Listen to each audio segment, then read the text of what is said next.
This is homo mind, let's learn together. कभी ऐसा लगा है कि आप मोबाइल की तरह बार बार चार्ज हो रहे हैं, फिर भी बैटरी लो दिखा रहा है? चाहे जितना सो लो, फिर भी थकान पीछा नहीं छोड़ती। भाई, ये कोई मामूली आलस नहीं है, ये है बॉडी की पावर सेविंग मोड ऑन। अब सुनो, 20वीं सदी के कुछ डॉक्टरों ने इसको एक जबरदस्त नाम दिया, कार्बोनाइट्रोजेनॉइड कॉन्स्टिट्यूशन। मतलब कुछ लोगों के शरीर में एनर्जी बनाने और खर्च करने का सिस्टम थोड़ा गड़बड़ है, जैसे पुरानी बाइक में पेट्रोल कम पड़ जाए। ये कोई हॉस्पिटल वाली बीमारी नहीं है, बल्कि बॉडी के अंदर चल रही केमिस्ट्री का मसला है। सोचो, बॉडी के सारे पार्ट्स एक टीम की तरह काम करते हैं। अगर एक भी खिलाड़ी सुस्त हो गया तो पूरी टीम हांफने लगेगी। कार्बोनाइट्रोजेनॉइड कॉन्स्टिट्यूशन में बॉडी को ऑक्सीजन की पूरी ताकत नहीं मिलती। मतलब सांस तो ले रहे हैं, लेकिन सेल्स तक ऑक्सीजन पहुंच ही नहीं पा रही, जैसे वाईफाई सिग्नल कमजोर हो।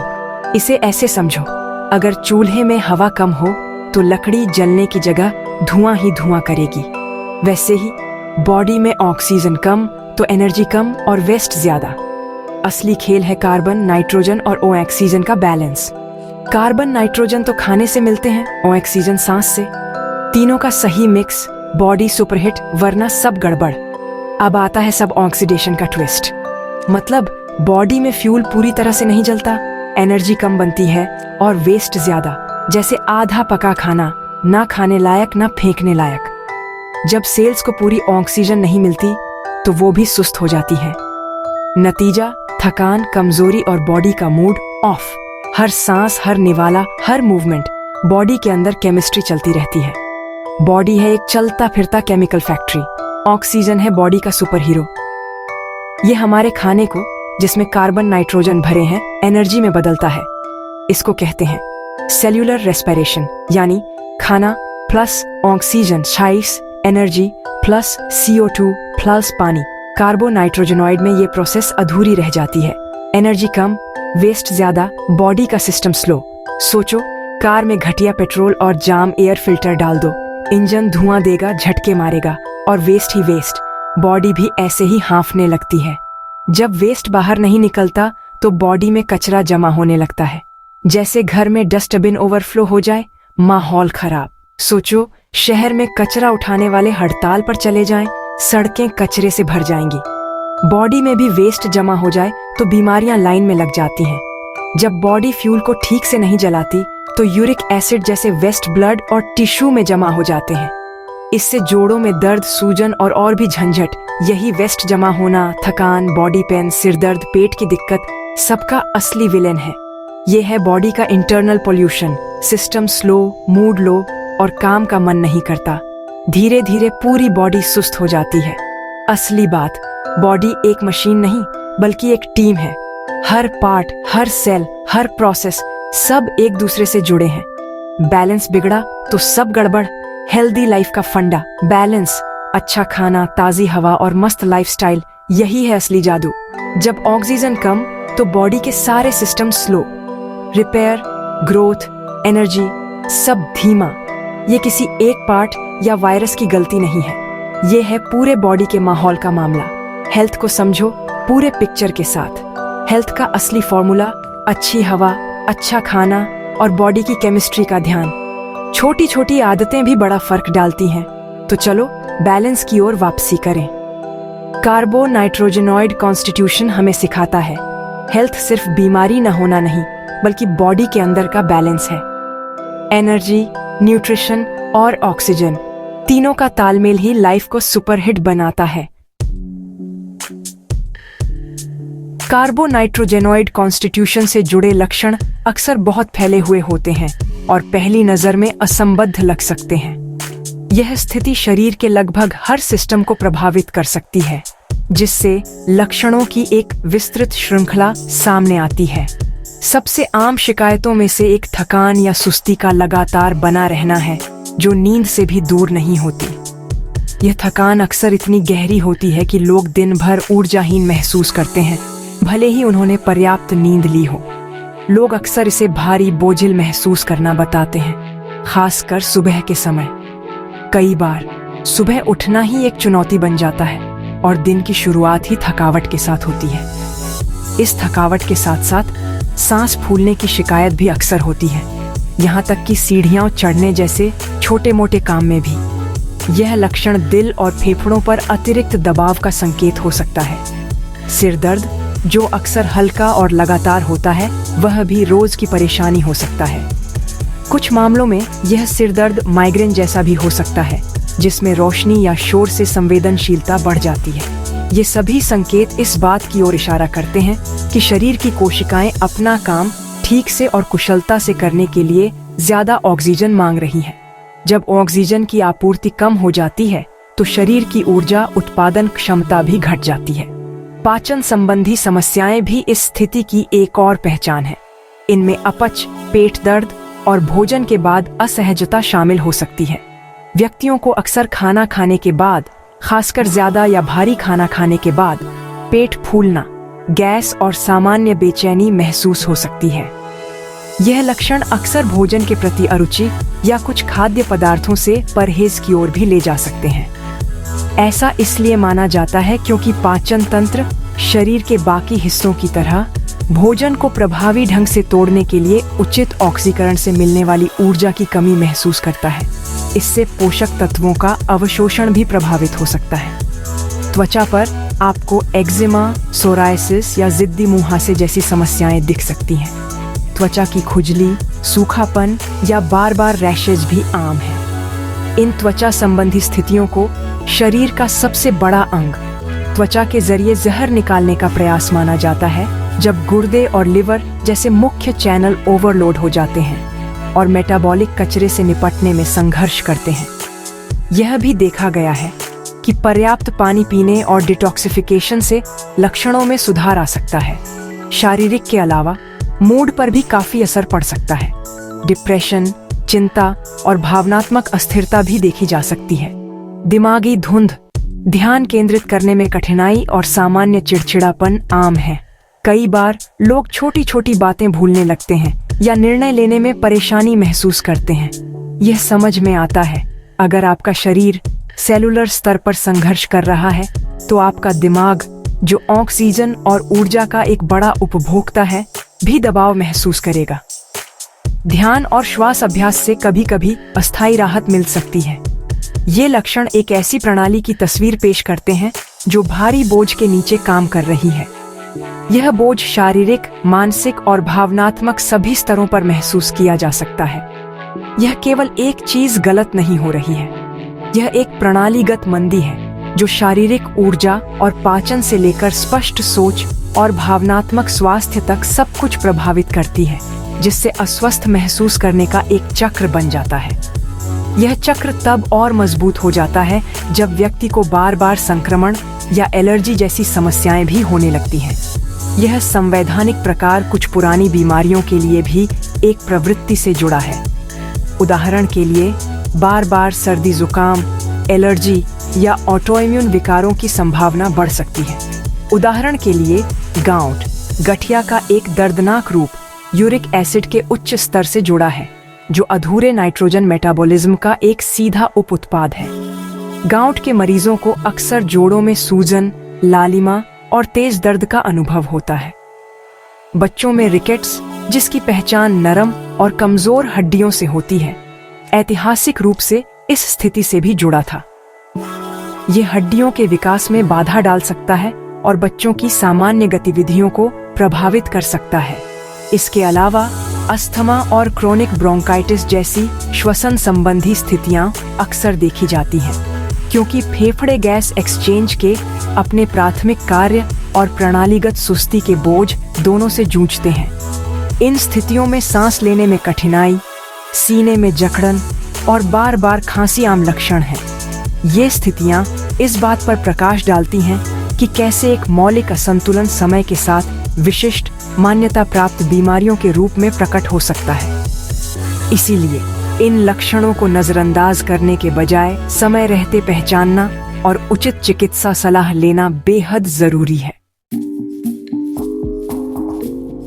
कार्बोनाइट्रोजेनॉइड कॉन्स्टिट्यूशन के लक्षणों को और भी खराब करने वाले कई लाइफस्टाइल और एनवायरमेंटल फैक्टर्स होते हैं, जिनका असर अक्सर हम नजरअंदाज कर देते हैं। ये फैक्टर्स न सिर्फ लक्षणों को ट्रिगर करते हैं बल्कि शरीर की रिकवरी की क्षमता को भी सीमित कर देते हैं। सबसे पहले खराब वेंटिलेशन और ताज़ी हवा की कमी एक बड़ा कारण है। जब हम ऐसे कमरों या ऑफिसों में रहते हैं जहां हवा का प्रवाह नहीं होता तो शरीर को पर्याप्त ऑक्सीजन नहीं मिलती। ऑक्सीजन की कमी से शरीर की कोशिकाएं सुस्त हो जाती हैं, जिससे थकान, सिर दर्द और मानसिक धुंधलापन बढ़ जाता है। घंटों घर के अंदर बंद ऑफिसों या खराब हवा वाले घरों में रहने से बॉडी को वो चीज़ नहीं मिल पाती जिसकी उसे सबसे ज़्यादा ज़रूरत है, ऑक्सीजन। लगातार ऐसी जगहों पर रहने से शरीर में टॉक्सिन्स जमा होने लगते हैं, जिससे इम्यून सिस्टम भी कमज़ोर हो सकता है। ये सेडेंट्री इंडोर लाइफस्टाइल एक मॉडर्न प्रॉब्लम है जो सीधे तौर पर सब ऑक्सीडेशन की इस स्थिति में योगदान करती है। जब हम दिन भर बैठे रहते हैं तो ब्लड सर्कुलेशन स्लो हो जाता है, जिससे शरीर के अंगों तक पोषक तत्व और ऑक्सीजन नहीं पहुंच पाते। ताज़ी, साफ हवा की लगातार सप्लाई के बिना बॉडी अपनी एनर्जी और सफाई बनाए रखने के लिए ज़रूरी केमिकल रिएक्शंस को नहीं कर पाती और अंदरूनी स्मॉग गाढ़ा हो जाता है, जिससे हर लक्षण और भी बढ़ जाता है। यह एक धीमा जहर है जो धीरे धीरे शरीर की कार्यक्षमता को कम करता है। डाइट भी एक बहुत बड़ा रोल निभाती है। हम जो खाते हैं वही हमारी ऊर्जा और स्वास्थ्य का आधार बनता है। ज़्यादा रिच, हैवी फूड्स, खासकर जिनमें प्रोटीन और फैट्स ज़्यादा हों, खाने से एक ऐसा सिस्टम ओवरवेल्म हो सकता है जो पहले से ही न्यूट्रिएंट्स को मेटाबोलाइज करने में संघर्ष कर रहा है। ऐसे भोजन से पाचन तंत्र पर दबाव बढ़ता है, जिससे गैस, ब्लोटिंग और थकान जैसी समस्याएं और गंभीर हो जाती हैं। इसे ऐसे समझो जैसे धीमी जलती आग में लगातार और लकड़ियां डालना। इससे बस और धुआं पैदा होता है। शरीर के अंदर भी यही होता है। जब पाचन कमजोर हो तो हैवी फूड्स और भी ज्यादा टॉक्सिन्स बनाते हैं। ज्यादा खाना आमतौर पर एक बड़ा स्ट्रेसर है। ओवरईटिंग से शरीर को अतिरिक्त ऊर्जा खर्च करनी पड़ती है, जिससे थकान और सुस्ती बढ़ जाती है। इसी तरह ज्यादा नमक वाली डाइट से फ्लूइड रिटेंशन हो सकता है और किडनी पर एक एक्स्ट्रा बोझ पड़ सकता है, जो पहले से ही मेटाबॉलिक वेस्ट को निकालने के लिए ओवरटाइम काम कर रही है।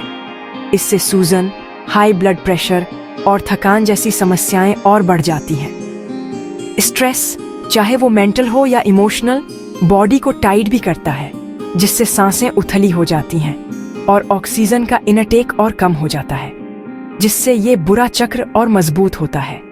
स्ट्रेस हार्मोन शरीर की इम्यूनिटी को भी कमजोर कर देते हैं, जिससे रिकवरी और भी मुश्किल हो जाती है। अब एक रियल लाइफ एग्जाम्पल पर चलते हैं।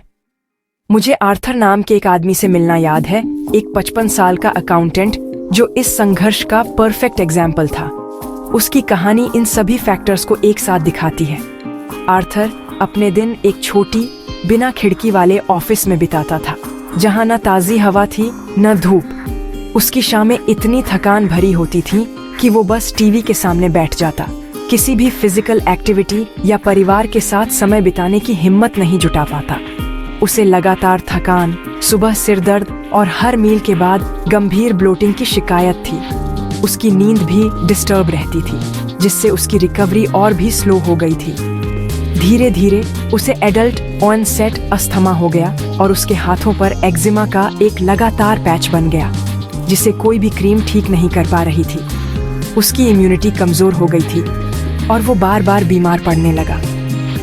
उसकी जिंदगी काम, थकान और परेशानी के एक छोटे बंद लूप जैसी बन गई थी। हर दिन एक जैसा, बिना किसी बदलाव या राहत के। वो अपने ही शरीर में फंसा हुआ महसूस करता था, अपने हॉबियों का मजा नहीं ले पाता था या अपने परिवार से जुड़ नहीं पाता था। उसकी मानसिक स्थिति भी बिगड़ने लगी थी और वो डिप्रेशन के लक्षण दिखाने लगा। आर्थर की कहानी दिखाती है कि कैसे ये फैक्टर्स मिलकर एक डाउनवर्ड स्पाइरल बनाते हैं। खराब हवा, सेडेंट्री लाइफ, स्ट्रेस और हेवी डाइट, ये सब मिलकर उसकी हालत को और बिगाड़ते गए। उसकी सेडेंट्री जॉब ने उसकी फिजिकल एक्टिविटी और ताज़ी हवा तक पहुंच को लिमिटेड कर दिया था। ऑफिस में घंटों बैठना उसकी मसल्स और जॉइंट्स को भी कमज़ोर कर रहा था। उसके स्ट्रेस लेवल्स हाई थे, जिससे वो हैवी रिच मील्स में आराम ढूंढने लगा। जिससे उसकी डाइजेस्टिव प्रॉब्लम्स और थकान और बढ़ गई। ओवरराइटिंग और स्ट्रेस ने उसकी हेल्थ को और नीचे गिरा दिया। इससे बदले में उसके पास एक्सरसाइज के लिए कोई एनर्जी नहीं बची जिससे उसे मदद मिल सकती थी। उसकी फिजिकल एक्टिविटी लगभग शून्य हो गई थी। आर्थर इस बात का क्लासिक एग्जाम्पल था कि कैसे एक मॉडर्न लाइफस्टाइल जिसमें खराब हवा, रिच डाइट, हाई स्ट्रेस और मूवमेंट की कमी होती है, इस प्रीडिस्पोजिशन वाले व्यक्ति को क्रॉनिक बीमारी की स्थिति में और धकेल सकती है, जिससे उसके अस्तित्व के हर पहलू पर असर पड़ता है। उसकी कहानी हमें ये सिखाती है कि इन फैक्टर्स को पहचानना और बदलना कितना ज़रूरी है ताकि हम इस डाउनवर्ड स्पाइरल को रोक सकें और बेहतर जीवन जी सकें। अच्छी बात यह है कि क्योंकि यह कंडीशन लाइफस्टाइल और एनवायरनमेंट से इतनी ज़्यादा जुड़ी है, छोटे छोटे फोकस्ड बदलाव करने से भी काफ़ी इम्प्रूवमेंट दिख सकती है। अब हम एक एक करके उन पाथवेज को विस्तार से समझेंगे जिनसे आप बेहतर महसूस कर सकते हैं, हर स्टेप के पीछे की साइंस और प्रैक्टिकल टिप्स के साथ। सबसे पहला और ज़रूरी स्टेप है जानबूझकर अपनी लाइफ में ज़्यादा ऑक्सीजन लाना। जब आप गहरी सांस लेते हैं तो आपके फेफड़े पूरी तरह फैलते हैं, जिससे खून में ऑक्सीजन का स्तर बढ़ता है और शरीर की कोशिकाओं को एनर्जी मिलती है। प्रैक्टिकल टिप: हर सुबह और शाम कम से कम 5 मिनट के लिए गहरी सांस लेने की एक्सरसाइज करें। ताज़ी हवा को एक्टिवली खोजें, खिड़कियां खोलें, बाहर टहलें या पौधों के पास बैठें। इसे अपनी दिनचर्या का एक ज़रूरी हिस्सा बना लें कि आप बाहर टहलने जाएं, हो सके तो किसी पार्क या हरी भरी जगह पर। रिसर्च बताती है कि ग्रीन स्पेसेस में समय बिताने से न सिर्फ ऑक्सीजन इंटेक बढ़ता है, बल्कि स्ट्रेस हार्मोन भी कम होते हैं। अपने घर और ऑफिस की खिड़कियां जब भी मुमकिन हो खोल दें ताकि वेंटिलेशन अच्छा रहे। इंडोर एयर क्वालिटी सुधारने के लिए एयर प्यूरिफाइंग प्लांट्स भी लगाएं। हर दिन कुछ मिनटों के लिए डीप ब्रीदिंग एक्सरसाइज करने से आपकी ऑक्सीजन इंटेक बहुत ज़्यादा बढ़ सकती है और आपका दिमाग साफ हो सकता है। साइंटिफिकली डीप ब्रीदिंग से पैरासिम्पैथेटिक नर्वस सिस्टम एक्टिवेट होता है, जिससे बॉडी रिलैक्स होती है। एक और दिलचस्प तरीका है ओजोनेटेड पानी का थेरेप्यूटिक इस्तेमाल। ओजोन यानी O3 एक पावरफुल ऑन ऑक्सीडाइजर है। कुछ प्रैक्टिशनर्स का मानना है कि ओजोनेटेड पानी पीने से शरीर के टिश्यूज तक ऑन ऑक्सीजन सीधे पहुंचती है। हालांकि इसे अपनाने से पहले डॉक्टर से सलाह जरूर लें, क्योंकि रिसर्च अभी जारी है। इसका सिद्धांत शरीर की ऑक्सीडेटिव प्रक्रियाओं को अंदर से सपोर्ट करना है, जिससे सेल्स को रिपेयर और एनर्जी प्रोडक्शन में मदद मिलती है। अगला स्टेप है अपनी डाइट को सिंपल और न्यूट्रिशियस बनाना। साइंस कहती है कि हल्की, आसानी से पचने वाली चीजें खाने से डाइजेस्टिव सिस्टम पर लोड कम होता है और शरीर को डिटॉक्स करने में मदद मिलती है। प्रैक्टिकल टिप: दिन में 3 बार हल्का खाना खाएं, जिसमें सलाद, फल और उबली सब्जियां शामिल हों। ताजे फल और सब्जियां ज्यादा खाएं, जिनमें पानी और एंजाइम भरपूर होते हैं, और भारी प्रोटीन, प्रोसेस्ड फूड और ज्यादा नमक कम करें।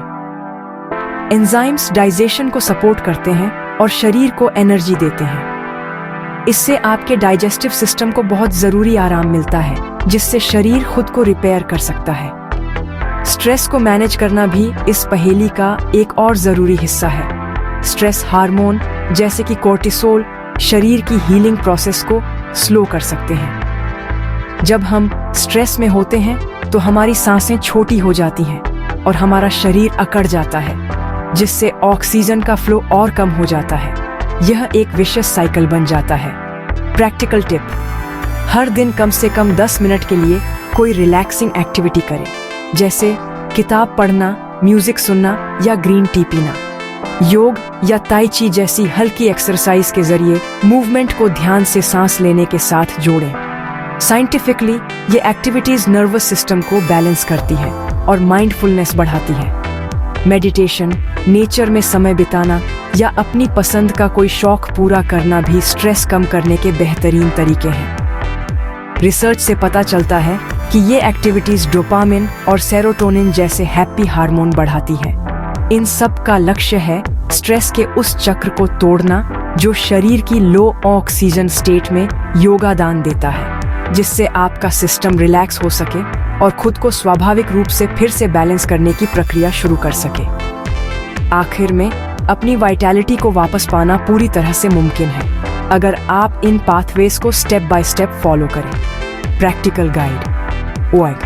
हर दिन कम से कम 2 लीटर पानी पिए। 2. हर घंटे में 1 बार गहरी सांस लें। 3. हर हफ्ते कम से कम 3 बार पार्क में टहलें। 4. अपनी डाइट में ताजे फल और सब्जियां शामिल करें। 5. स्ट्रेस मैनेजमेंट के लिए मेडिटेशन या योग करें। साफ हवा में सांस लेकर, सही से हाइड्रेट रहकर, अपनी डाइट को सिंपल करके और स्ट्रेस को मैनेज करके आप अपने शरीर को ठीक होने के लिए जरूरी बेसिक टूल्स दे रहे हैं। ये छोटे छोटे स्टेप्स मिलकर बड़ा फर्क ला सकते हैं। आर्थर, जिस अकाउंटेंट का मैंने जिक्र किया था, उसने लंच के टाइम रोज 20 मिनट पार्क में टहलना शुरू किया। उसने अपनी प्रोग्रेस को एक जर्नल में नोट किया, जिससे उसे मोटिवेशन मिला। इस छोटे से बदलाव ने उसे ज्यादा एनर्जी दी, जिसने उसे अपनी डाइट एडजस्ट करने के लिए मोटिवेट किया। उसने धीरे धीरे प्रोसेस्ड फूड कम किया और ताजे सलाद और फल खाने शुरू किए। धीरे धीरे उसके सिर दर्द कम हो गए, उसका डाइजेशन सुधर गया और यहाँ तक कि उसका अस्थमा भी कम गंभीर हो गया। ये सब स्टेप बाय स्टेप छोटे छोटे बदलावों से हुआ। यह एक शक्तिशाली याद दिलाता है कि अपनी हेल्थ पर कंट्रोल करना ताज़ी हवा की एक छोटी सिंपल स्टेप के साथ शुरू हो सकता है। हर दिन एक नया स्टेप लें और देखें कि आपकी वाइटैलिटी कैसे लौटती है।